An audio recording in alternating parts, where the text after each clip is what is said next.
from WCI3 Plus. With your host, Kevin Lighty, this is Behind the Forecast.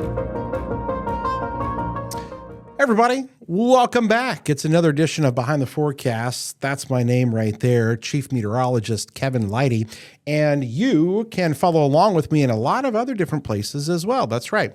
What you're about to see, a bunch of things that pop up right here. You can email me if you want to. If you want to find me on Facebook, TV Weatherman. Check me out there on the Instagram platform as well, just Kevin Lighty. X, you get the picture right. LinkedIn, I mean, listen, hey, LinkedIn, we're out. Fernando Mendoza, his only social media, the Indiana National Championship winning quarterback, was on LinkedIn. So, hey, wherever you can find me, love to hear from you. You guys are awesome that support the show here. You know, we've been doing the show here for, 6-7 months, and 6, 7. I shouldn't do that, right? And I appreciate you guys that continue to come back, tune in, and kind of give us that energy and purpose to continue driving and doing the show here. And always like to hear from you and your feedback if you ever have anything or any suggestions or people that you may want to hear from here on the show. We can definitely do that. I'll tell you this here. For this episode here coming up, we're going to dive into more of kind of the meteorology and statistics of what we've dealt with over the last, week or so with the weather, because it obviously has been pretty brutal in many senses with, snow and ice and the brutal cold that we've had. So we're going to be kind of talking about that in the second part of the show. But I want to give a heads up about next week's show because I'm excited for it, as we are going to be joining up with the National Weather Service and talking with Rebecca there, who is directly involved with their storm anxiety webinar that they most recently put on. And we're going to talk about storm anxiety. And that's going to be in next week's episode, okay? But I just wanted to give you a heads up about that because I want you to definitely tune in. If you don't like storms, if you get scared of storms, you get that anxiety, that episode is going to be really good for people. Or maybe you've got kids that are scared. I really think that can help a lot of people out. So tune in for that coming up next week here on the show. But as you probably figured out, hopefully this isn't your first time here. If it is, welcome in. If it's not, you know that we always start things out with our most viral weather videos of the week. And oh goodness, I had a lot to choose from, and obviously very winter themed for everyone. And let's get to it. Video number 5. Look at this. This is pretty. Little lighthouse, Grand Haven, Michigan. Look at this, the drone footage here of this lighthouse. I think it's also interesting. So there's a light, obviously, in the lighthouse, but it's covered there with the ice and kind of the spray there from the lake.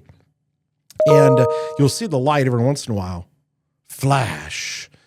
There it is, right there. And the light's still working, but looks like an apocalyptic thing. I just think it's so majestic, seeing that ice on there. Obviously very cold, but pretty cool drone footage there. Again, shout out. And let me pull up the info so I can give them a shout out. What's actually on Nate's Dronography. So a shout out to whoever Nate is. Some kind of cool video there capturing this. The Grand Haven Lighthouse has its famous ice beard back. Lake Michigan rapidly freezing, of course. Feet of solid ice that they say there with that. So pretty wild stuff. They had some 20 below zero wind chills. We can all relate to that here locally, right? But there you go. Viral weather video number 5. Number 4, we go to Tennessee, Nashville, big ice storm. And you're going to see a theme here. While we had a lot of snow here, look at the ice storm. Look at the traffic light pulled down. Not easy to do, right? But the weight of the ice on the power lines and poles coming down as they saw a big ice storm come down there, okay? And the dangerously cold, but the temperatures there, just look at the ice caked on the tree limbs and little twigs there. And then, of course, those limbs come down. The weight of ice is incredible. And you've got to have the perfect conditions. If you've never been through an ice storm, basically what I'm going to tell you is consider yourself lucky. And then look at that. Look at the arcing power line there. Okay. So Tennessee got hit pretty good with that system. Power lines down, and boy, those traffic lights. I gotta tell you, those traffic lights always look a lot smaller when they're up. If you see them up close or on the ground, they're actually quite a bit bigger. Well, the theme continues. Mississippi. Look at this. This is wild. Apocalyptic again. Look at the tree limbs down. This is down near Oxford, Mississippi, a devastating ice storm down that way. Okay, Lafayette County, Mississippi, without power down there. You can see, just look at the linemen trying to work on that pole there. Look at the ice hanging off of that. I mean, that is just wild stuff to see. I've been through some ice storms before. When I lived in Springfield, Missouri, we had a few, and the ice is all-time worst. And again, you've got to have the perfect conditions to get, ice to where it's not snow or it's not rain. And you got to have this kind of warm, this warm layer of air aloft, and basically it just stays a raindrop all the way, but then it freezes because the temperatures at the surface are below freezing. But just look at these images here. Again, great work by drone pilots being able to kind of capture the enormity of an ice storm and what it, looks like and just how bad it can be. But that's what we've got there. And look at that. Just look at this shot. Look at that shot of that power pole, the ice. Oh, man. I'm sure, anybody that knows somebody down there has lived through an ice storm, this can trigger something in a little PTSD and whatnot, because you can go without power for weeks, and the folks down there are definitely dealing with those conditions and without power. So major ice storm down there. So just some great video. I kind of wanted to, share all of that with you guys. And another area that got hit hard by the ice. We take you to Texas. Well, as they say, everything's bigger in Texas, right? Jacksonville, Texas, more linemen out there. Boy, shout out to the linemen and women that had to go out and, cover this here. More of those power lines down. Boy, just go out and you got to fix this stuff out. Usually, sometimes it's still in the middle of the storm, but you can see the ice hanging off of the playground. I'm going to guess that the kids got out of school for that one there. And so Texas, you don't always think about, Texas being, an area where you'd really have to be concerned about winter weather. But this storm that came through was far and wide and just gigantic and such a huge, impact to a huge part of the country. We had winter storm warnings that basically stretched from New Mexico and Texas and then all the way to the Northeast. It was like 2,000 miles of the area. So there you go. Okay, guys, I'm going to get to our viral weather video number 1. And I kind of like this one because there is somebody out there that enjoys the weather that we have, loves the weather, rolls around in the weather. This is just for them. The polar bear loves the snow and the cold. This is from the St. Louis, Missouri Zoo. Look at our polar bear friend over here. St. Louis resident polar bears making the most of a winter storm. Footage shows 3-year-old male polar bear, I can't even say it, Kallu. Kallu. Hopefully I pronounced that right. Rolling around in the fresh snow in his enclosure as the winter weather hit. The zoo was closed for a day or so due to the snow and extreme cold. It allowed the team members to kind of safely work on the snow removal around the area. But how about it? I mean, it's jumping in. I mean, dude is living his best life there. I mean, how about it? Pretty cool there to see at least somebody enjoy. You can imagine getting in the water when it's that cold and snowy out there. You can see even kind of the steam rising, just rolling around. Listen, some animals are made different, and there's a reason that the polar bears enjoy that kind of weather. All right, guys, there you go. Your viral weather videos of the week. When we come back here in just a little bit, we are going to talk a little bit more about this kind of wild and crazy weather, talk some statistics, and just, some interesting things that have occurred, and touch on some other subjects that have come up as far as, the bright white snow and the albedo effect. We're going to talk about, some historic numbers for how long we've been below zero, below 32 degrees, and the stretches that we're in historically, where those rank all time. So stick around. We're going to be back with much more. Thanks for joining us once again right here on Behind the Forecast.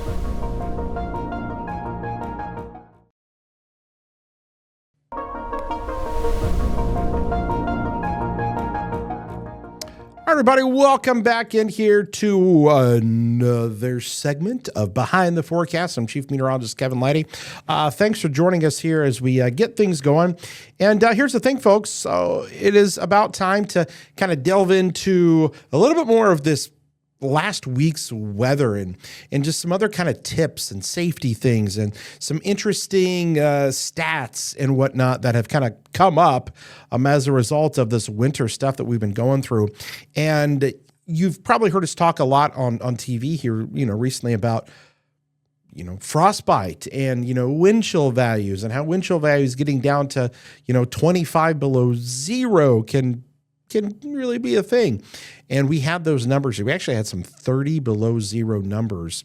And so I want to talk a little bit about frostbite and essentially kind of, how things can, go downhill pretty fast when it comes to, being exposed to this kind of cold.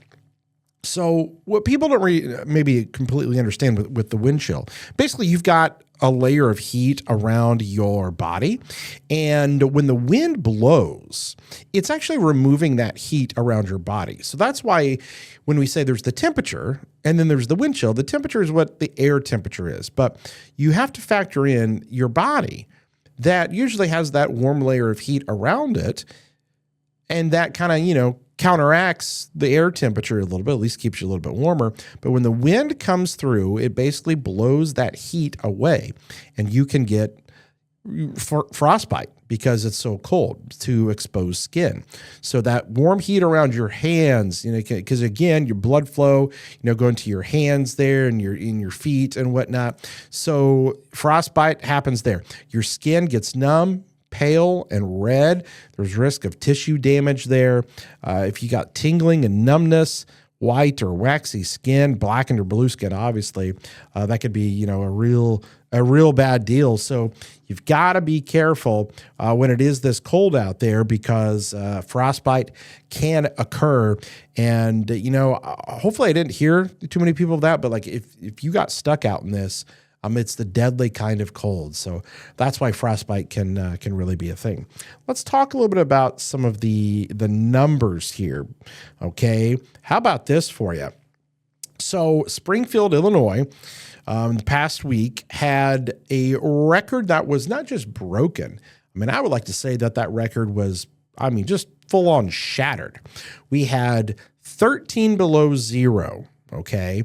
And the old record was -9 degrees, set back in 1897. That is a 129-year-old record that essentially was broken with the temperatures here. Now, some of you have been asking, what about Champaign and some other areas? So on that day, I think it was like 10 below zero, so we didn't quite get to the record. But Springfield, Illinois got down to 13 below zero, and that is a new record. Pretty wild stuff to have that occurred here in the past week. So speaking of numbers, let's talk history. What do you say? History. And here we go. Boom. Here's some numbers. I'm going to let these kind of marinate here for a second. So we have been so cold. And again, depending upon when you're watching this, I guess it could be different. But we're forecasting from basically where we've been here, January 24th through February 5th, we have been at 32 or below 32 degrees. So these are the most consecutive days of below 32 degrees. We're taking Champaign-Urbana numbers here.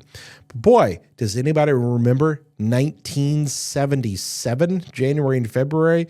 I know 77, 78, some big years. We're going to actually talk about the blizzard of 78 here in a little bit. But 35 days in a row, it actually makes me go, maybe this isn't so bad. We've only had 14 days now, again, as of the time that we did the show here, but that number increasing.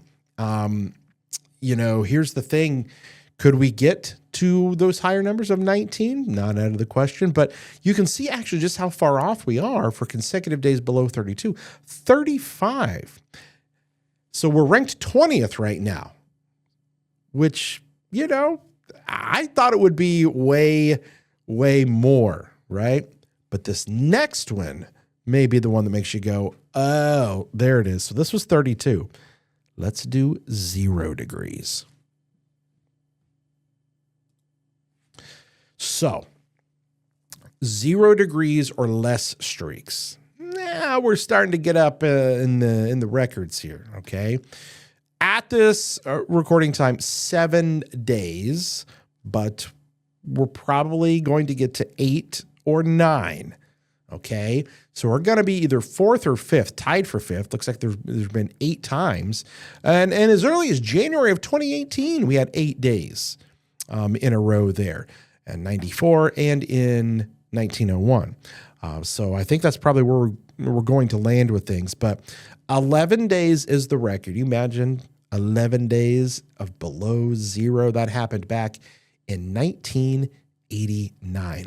Records go back to 1888, I believe, for our area. A lot of people ask, are those records good? Are those reliable? And what I would tell you is absolutely. Thermometers have been around since the 1600s, and calibrated ones, and they've kept handwritten notes and records. And Thomas Jefferson was actually an avid weather watcher and kept a lot of records. And so weather record keeping has been around for a long time, and these records were good, and they originate right here at the Water Survey. So they are good numbers, I'll tell you that. All right, let's move along here. What do you say? Let's talk a little bit about, this sun that has been out there. Did you notice here over the past week just how bright it was on some of those kind of bright sunny days? And so we call that the albedo effect. And so essentially, you've got that white snow cover out there, and of course the sun reflects off of white surfaces. That's why your car that is white would be cooler in the summertime as opposed to a black car where it absorbs the heat and brings in the heat, so it would be warmer. And so it's kind of the same effect here. The snow is going to reflect off 80 to 90% of the sun's rays. So it's doing a couple of things. Number one, it makes it really bright out there for you. So you got to wear sunglasses, protect your eyes there, UV protection lenses.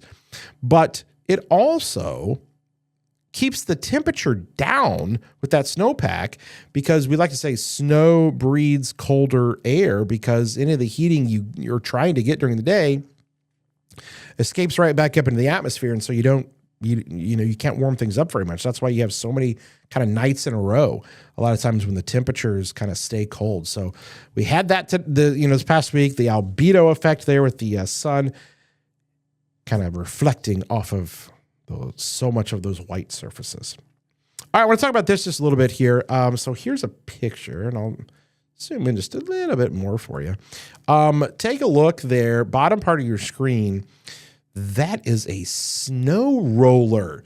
And we've had these a few times over the years, and essentially you can get them when you have a light, fluffy snow, okay, and you have windy days that essentially almost starts to make almost like a snowball, okay? And we call them snow rollers because you'll see them just kind of like rolling across, and they're kind of eerie if you actually catch one of them. Or you'll go out to your yard the next morning and you'll see all these like tracks, and the tracks originate from these rolling bits of snow that rolled across. And so we call those snow rollers. And so I can't remember. I think this was maybe down towards Ridge Farm where this picture originated from. But you can get snow rollers in the wintertime. I've seen those a few times in my career. Always find them very interesting to see that. So the snow rollers. All right. Another thing that I thought was kind of cool that happened this past week, the Nashville, of course, if you watched earlier in the show, they had a big snowstorm, ice storm down there. They rolled out the Nashville Department of Transportation, their new plow called Dolly Plowton. Dolly Parton, right? Nashville, get it? A lot of cities are now starting to name their snow plows things, and I think that's really cool. I would love to have like some named snowplows here in the Champaign-Urbana area and whatnot. What would we name? I guess my question is, what would we name some of the ones here for our area? But that was one way that they were doing things to help keep up with the snow down that way. All right, I told you I was going to talk a little bit about this because anniversary. And it's kind of crazy that we just had, kind of had the anniversary for this in the middle of our snowstorm here, but January 25th to the 27th, 1978, as many of you may recall, the big, great blizzard of 78, Illinois got hit, Indiana got hit, one of the worst blizzards in central Illinois history. We rivaled the wind chills, but the snow was actually a little bit more, they almost had 21 inches of snow in Chicago, even here in central Illinois, we had of that. There were days of travel bans, cars stranded, thousands had no power. The key thing, and this is the difference that people don't always realize, the difference with a regular snowstorm and then a blizzard is the wind and visibility. And there were some 60-mile-an-hour winds with that, which created whiteout conditions. Okay, and so when you can't see and then when the visibility is as bad as it is, then that's what constitutes a blizzard. And so we had just some wild blizzard conditions that came through back there in 1978. And I'm sure many of you old enough to remember, you almost want to forget, right? But glad it's over with. But you've been through it, right? And it's the running joke again. We don't get snows like we used to back in my day. We had way bigger snows. So there you go. Blizzard of 78. All right, let's touch on something else here because I've had a lot of people asking me about this here lately. I'm getting shocked a bunch. What is going on? You touch the door handle, bzz, and you get zapped there. Reason behind that is the dry air. So static electricity actually builds up on your body. And so you get the static and it has to discharge. And when you hit something conductive, metal object, boom, you get that little zap. And this happens a lot of times in the winter. It happens when the dew points are low. It happens when the air is really dry, the humidity is low, and so you get that little extra shock that occurs. And so, I had a lot of people kind of asking me about what is going on with getting shocked so much here, and also your skin being kind of dry and itchy and whatnot. And so those are some of the reasons behind that. Blame the dry and cold. Don't blame the weatherman for once. Blame the dry and the cold air. All right, before we wrap things up here, I saw this meme. I thought it was hilarious. And we've got Groundhog Day coming up here. And it's, listen here, you furry meteorologist. He says, in less than 2 weeks, they're going to ask about your shadow. You better not see it. I'm done with this winter garbage.